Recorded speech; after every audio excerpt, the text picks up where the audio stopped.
I'm Sarah Crookall with Castanet News, and welcome to Meet the Candidates series for the Boundary-Similkameen riding.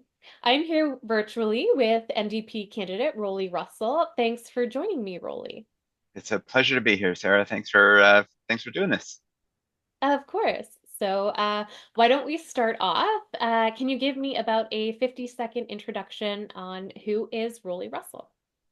Yeah, of course. I was born here in Grand Forks and spent a bunch of years here. I grew up and then traveled around the world, lived a bunch of different places, and we were actually living in Manhattan. Decided we wanted to raise a family back here in rural BC, and so we moved back. And I spent some time in the world of science, as in biodiversity ecosystem science. Spent some time in agriculture sector and helping nonprofits there. And then local government and navigated some pretty serious climate disasters, floods and fires, and decided I want to step up to the plate to help try to change our provincial system for some of those things, and put my name in the hat for provincial government 4 years ago, and the constituents supported that, and it's been a pleasure for the last 4 years to be fighting and for the the riding and delivering supports that people need. So I've had the opportunity as well, I will say, to be asked by the Premier to serve as the Parliamentary Secretary for Rural Development, which means I've gotten to work with a lot of rural communities across the province, which even adds more value and enthusiasm to the role. Thank you. Great. And in your opinion, what is the most important issue facing people of this riding, and how would you address that? That's a big question, and of course, there's so much. There's so many challenges that people are facing, and really for me, I think that boils down to how do we build community? How do we do a better job of building community across the riding? I look at not only what's happening locally, but provincially, federally, even across the world, and I think that in terms of thinking about why I do this work, I am enthusiastic to have a chance to continue to do the work. It's really about that. I think that's part of the heart of the challenge that we're facing, is that sense of disconnection that people are suffering from. And so whether we're talking about climate action, whether we're talking about mental health and addictions, whether we're talking about community-led watershed management, all of those pieces to me are well served by building stronger sense of community, essentially. And so that has been one of the guiding principles for me over the last while, and continues to be so. Last election, I remember in these conversations, I remember talking about the notion that the Desmond Tutu frame about saying, at some point we've got to stop pulling people out of the river and go upstream and figure out how to stop them from falling in. And I think that piece to me is around how do we build better belonging, better community for people around all of us. Okay, and sort of on that topic, Boundary-Similkameen is sort of like two ridings in one, as the name suggests. And how will you address the needs of all constituents and make them feel welcome? I would say even more than two. I think there's three pretty distinct watersheds that we deal with. So we've got the Boundary and the Similkameen, and then the South Okanagan, and I'm certainly very familiar with the challenges that presents. I think that we're just over 2 weeks into the campaign, and I think my odometer for the last 2 weeks is at about 2,800 kilometers for just traveling around and having those conversations with people.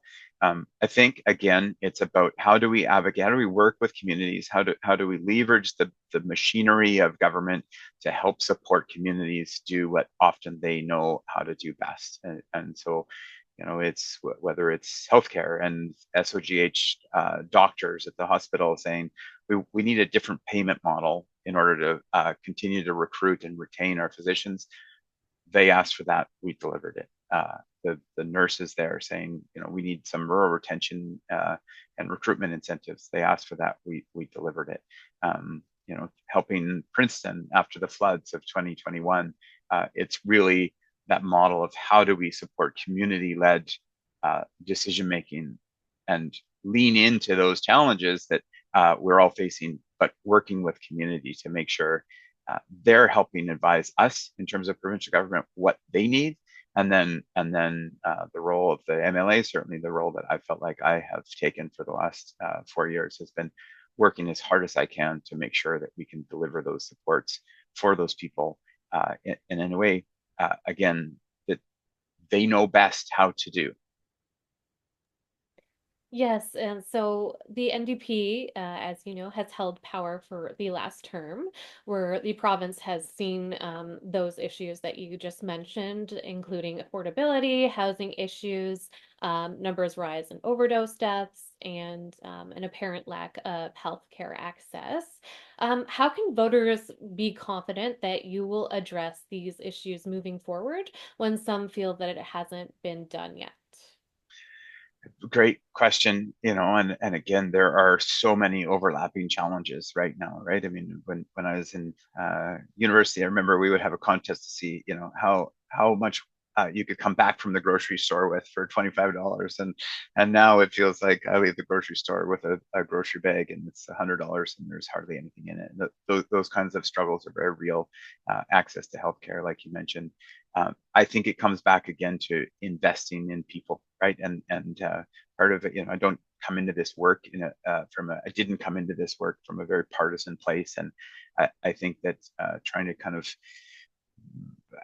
figure out like what is the heart of the differences between us, for example, as BC NDP and the Conservatives, and I think a big part of that is, are we coming in with a mandate and a value structure that says we care about our neighbors and we're going to invest in them to help them out.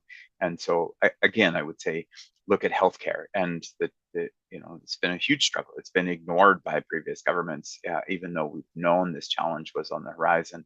And so being able to make the investments that we have made, being able to, we have a 70 point action plan that is being implemented around how do we help support those healthcare professionals? How do we build out the system in a way that's gonna be a good one and deliver the care that we need for my children, for example, when a generation from now. And so those investments, I think, are at the heart of what we need to do. We have a lot of momentum for so many of those pieces. I look at, for the first time, we're seeing that we have more, the number of unattached patients in the province is going down. And that's been a long time on the wrong path. And now finally we're starting to see the impacts of all of that work in terms of training and recruitment and retention of healthcare professionals. So same story, and I think it applies to a bunch of other domains of the work that government has the opportunity and obligation to deliver for British Columbians. Hmm. And farmers have been hit in the South Okanagan quite hard this year. What is your latest plan to ensure the agricultural sector is taken care of as we face increasing climate instability as well? Absolutely, and the 2 months prior to the writs getting dropped, that was front and center in terms of every day for me, was working on how are we supporting farmers and making sure they can weather these challenges in a good way. And so uh, immediately after the co-op closure, for example, I was on the phone with the premier talking to him about what I felt like needed to be done. That resulted in, a pretty all of government approach to being able to say we've got the Minister of Agriculture, of course, involved, helping build out supports directly. We have the Minister of Jobs involved, trying to navigate the government to business relationship side of things, the Attorney General involved, making sure the court process is accountable, all of those pieces. Rewinding further back to the freeze events that really did a huge amount of damage for a lot of our fruit growers, whether it's wine, grapes, or otherwise, all the soft fruits, peaches, and plums. We jumped into action there. We got replant that has helped. Again, it's not perfect, but it helps a lot of those farmers. So $70 million for replant. Looking forward, it is things like the creation of a task force to really figure out, okay, how do we make sure that BC is positioned in the most effective and good way to help support farmers? It's through things like making sure the programs we have to support agriculture are working well for farmers, which is part of the work on the rural front that I have been doing every day for the last 4 years. So I think that there is a huge amount of work to do, and it's going to take a really focused, concerted effort to make sure at the end of the day that farmers are walking away with more money in their pockets, and food security in BC is strong and helps support all of us. Another topic that is top of mind for many voters is the healthcare system. Many are feeling not taken care of by the current system, whether that is due to the doctor shortage or emergency room closures that are prevalent in the South Okanagan. What is the plan moving forward, once again, to address that specific issue? Yeah, good question. I spoke to it a little bit before, um, but again, I think it comes down to investing in people. It's a question of how do we make sure we have the right service in the right place at the right time for people that need and want and deserve it. And that there's no simple solution there, but it includes things like expansion to our primary care network model in the South Okanagan Similkameen that we've invested in to build out team-based care. That's what the young doctors or new doctors that I hear, that's what they're looking for. So making sure that system of care is there, and that's what patients expect. They expect there to be good collaboration among healthcare professionals. So supporting those kinds of opportunities. It means we have a team of rural MLAs that have been in government over the last 4 years with the NDP. We have been really laser focused at the top priorities, which we feel like are around health and transportation for healthcare. So I had the opportunity just last week, maybe the week before, it's all a bit of a blur, but to sit down with the premier, stand side by side with the premier, and announce expansions to the travel assistance program so that rural residents who are facing uh, these enormous bills when they go to see a specialist can now claim mileage. So instead of historically where it was just ferries and flights, now we're committing to an expansion of that kind of program to help support rural residents access the care they need. Um, those are the kinds of investments I think that we need. And at the same time, um, Sarah, like I lived in the States for a while. I see what privatized healthcare does. I have a father-in-law that waited 24 hours to call the ambulance after having a stroke because he was nervous that he couldn't afford the bills. And I see what is being kind of referenced in the conservative plan, which is for me is extremely frightening for the future of British Columbians, where it is opening the door for privatization that works great if you are in the top 2%, but really, really is dangerous for I think for most of us in terms of what the quality of care is, stealing doctors out of our healthcare system and allocating them just for people that have the money. So I think it is all around investing in our healthcare professionals and making sure we're providing support and delivering the care that people need and want. Okay. And finally, we may or may not end up with a majority government after this election. If you're elected, what is one local issue you would be willing to support another party on? You know what? That's a great question. I appreciate that. I have been there, like I say, for the last 4 years, and I think a great deal about how do we get things done in a good way. And I look across the aisle, the proverbial aisle, and I know some of my colleagues there, right, that are from opposition, from the other party or other parties, as the case may be, either the BC Liberals or the BC Greens, and the people that are effective at building relationships and working together, we work together to navigate those solutions. So I would say, uh, I would say there is no end of the issues that I'm happy to work across the aisle to broker better solutions for British Columbia. That's what that place should be about. And I think it is the hyperpartisanship of politics and this growing dimension that we see of people that are sowing division and fear in that place, which is what I have heard over the last 4 years from the two conservative candidates, for example, or two conservative members, for example.